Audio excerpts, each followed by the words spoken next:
Seja bem-vindo, eu sou Mário Sobral e o Jornal Segurito já está no ar. E hoje vamos falar como estruturar um sistema para possibilitar que o trabalhador relate os perigos. A gente tem que utilizar alguns mecanismos para facilitar essa informação vinda do trabalhador para a empresa.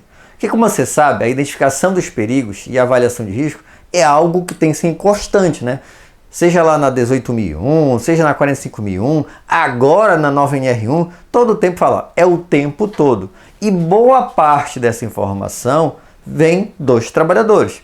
Então eu preciso estabelecer alguma coisa para facilitar isso.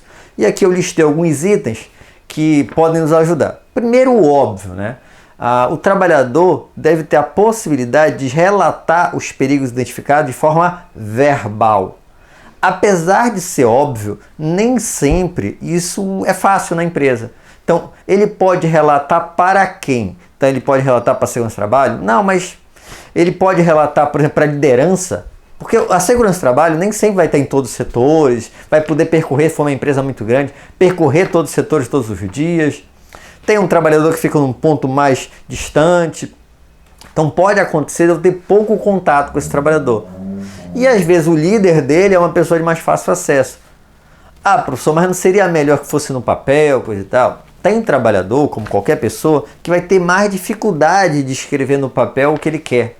Então, deveria ter esta alternativa de relatar verbalmente, ok? Então, pense aí quais são os mecanismos possíveis na sua empresa e quem é que poderia receber essa informação.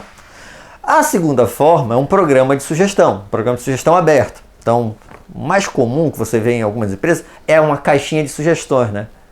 Mas pode ser também via WhatsApp, pode ser um aplicativo, pode ser via e-mail. O que interessa é que o trabalhador tenha uma forma de se comunicar com a empresa passando algum problema, tá? É uma forma interessante, porém tome cuidado, porque se der certo, pode ser um problemão pra gente. Que o volume vai ser tão grande que a gente vai começar a ficar afogado de informações. A gente vai falar um pouquinho depois sobre isso também. A terceira forma é um sistema de relatórios pré-definido.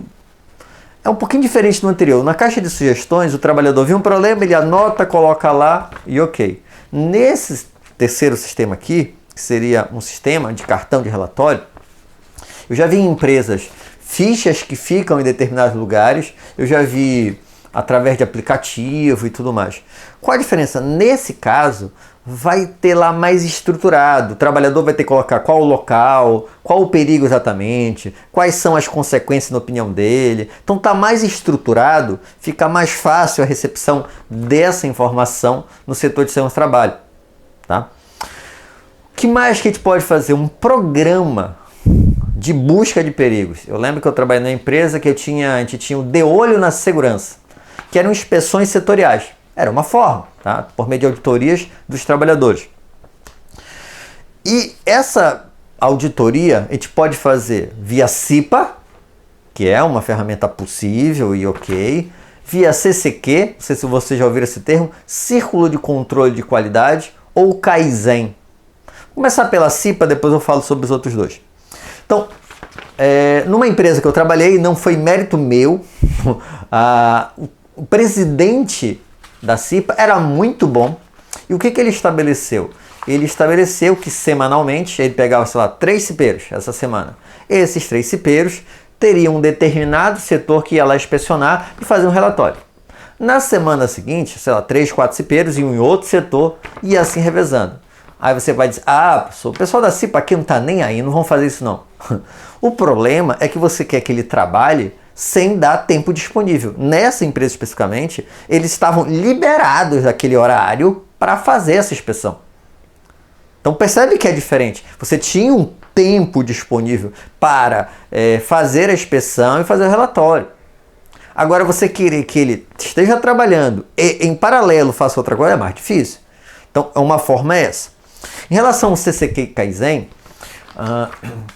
seriam grupos de trabalhadores que vão identificar problemas no processo, não necessariamente de segurança do trabalho, tá?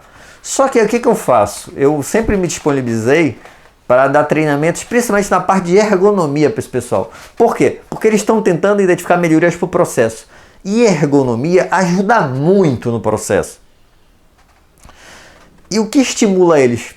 Há uma competição, são equipes e há uma competição, uma pontuação, há uma premiação final. Numa das empresas também que eu trabalhei, que tinha o CCQ, um dia do mês, a fábrica parava meio expediente para as pessoas pensarem em projetos da sua equipe, desenvolver e coisa e tal. Eu achava um negócio muito interessante. Professor, mas a empresa ia perder um dinheirão, imagine, meio expediente, coisa e tal. Pois bem, nessa mesma empresa eu lembro de um projeto que foi uma ideia dos trabalhadores que rendeu para a empresa 100 mil reais, um projeto. Fora vários e vários outros, de 20 mil, de 30 mil, porque eles iam colocando ideias. E era uma competição também, no final havia uma premiação. Não significa que todo mundo trabalhava, mas aqueles que trabalhavam, os trabalhadores que faziam essa equipe, eles ajudavam muito, porque estavam empenhados, estavam motivados. Então, uma ideia também interessante. Só que qualquer programa só vai funcionar se você tiver mecanismos de feedback, de dar o retorno da informação. Porque o Mário vai lá no CERM e te reclama, olha, eu vi tal problema, e fica por isso. Você não dá um retorno para ele. E não significa necessariamente que será realizado. Pode até ser o retorno de, olha, infelizmente estamos sem recurso esse ano e não será realizado. Ok, você deu um retorno.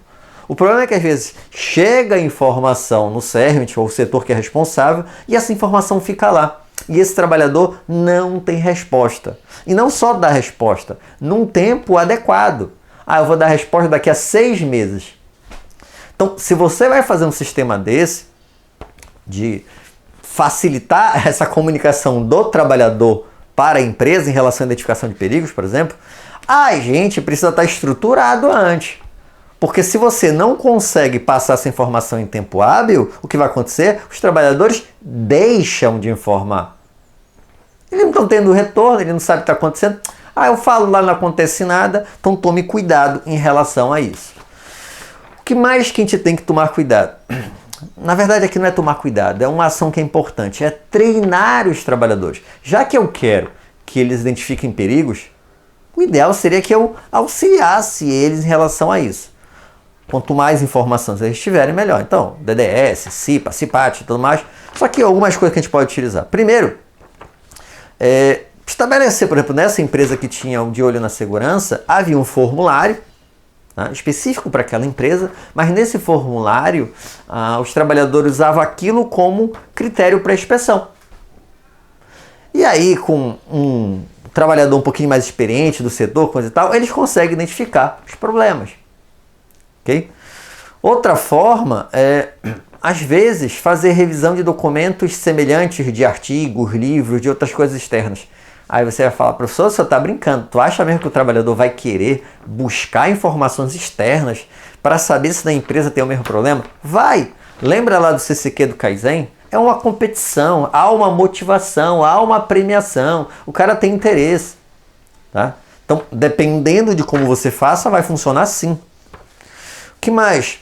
Revisão dos procedimentos. Uma outra forma do trabalhador conseguir identificar problemas, ele dando uma olhada nos procedimentos, conversando com as pessoas. Okay? O problema é você conseguir a motivação dele.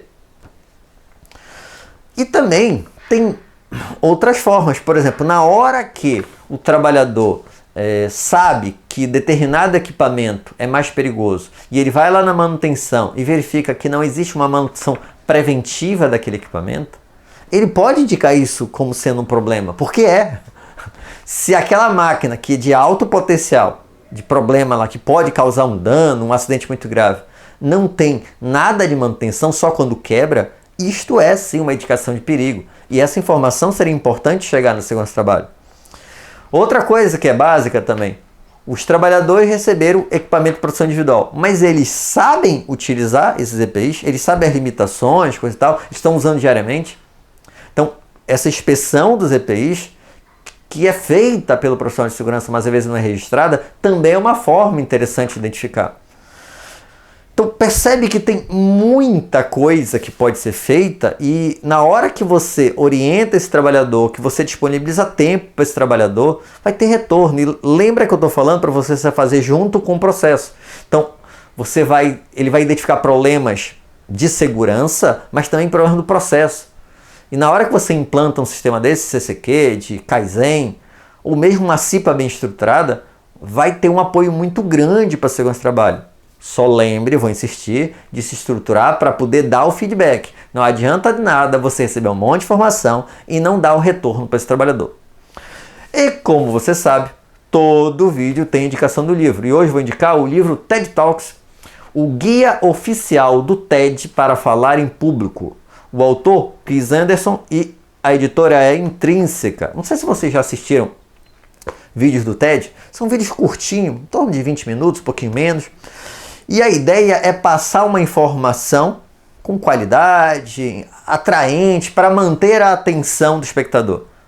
Eu sei que não é segurança, mas tem tudo a ver com a gente. Por exemplo, um DDS é isso, um treinamento mais curto é isso, mesmo um treinamento mais longo a gente tem que manter a atenção do trabalhador. E aí ele dá aqui as orientações de qual seria a estrutura interessante para fazer isso, tá? Então, recomendo a leitura do TED Talks. Espero que tenham gostado. Se gostaram, já sabe, né? Curte, compartilha. Tem alguma dúvida ou sugestão de pauta? É só colocar aí embaixo nos comentários ou mandar um e-mail para sobralj@hotmail.com.